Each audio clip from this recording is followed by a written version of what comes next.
I've been gardening in this space for about 20 years. Back in 2023, I decided to tear it all out and redo the garden beds. Not because it wasn't functional, it was, but because I wanted something beautiful as well as practical. The old layout worked just fine.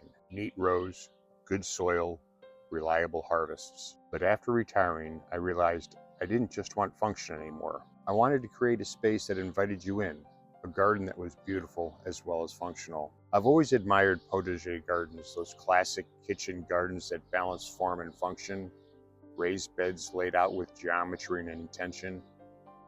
So I sketched a new plan, in the same footprint as the old garden, with a central focal point, L-shaped beds, and brick paths. Not just a place to grow food, but a place to enjoy. Almost everything came out: boards, bricks, soil. The work was deliberate: measure, cut, adjust, repeat. Some beds were reused, others were built fresh. It wasn't fast, but it felt good to work with my hands. Too often in my professional life, the rebuilds happen in a spreadsheet or a project dashboard, abstract and intangible.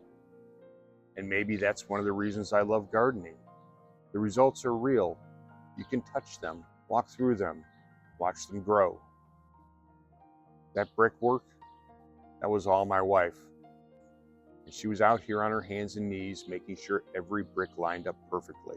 I think it's a quiet masterpiece. At one point, we dragged this old urn into the center just to test the scale. It wasn't much to look at, but after a fresh coat of paint, it earned its place.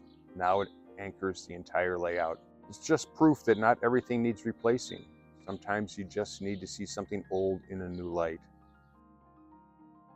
Originally, each bed had a standard rose in the center. They were stunning that first summer, exactly what I had envisioned. At the end of the season, I mulched them deep, wrapped them tight, and did everything I could to protect them.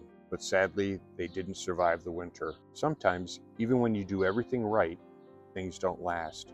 That's part of gardening, part of life. So it's not exactly the garden I planned, but I still love it. It's orderly, it's productive, and it's still evolving. And now it's a space I truly enjoy. Every bed has a purpose. Like the best gardens, it keeps growing, hopefully just like you and I. Seasons change and so do we. And after 20 years, I'm still adjusting and still learning. So thanks for taking the walk through the rebuild with me. And if you like this content, hit subscribe and hit like, and there'll be more on the way. Until next time.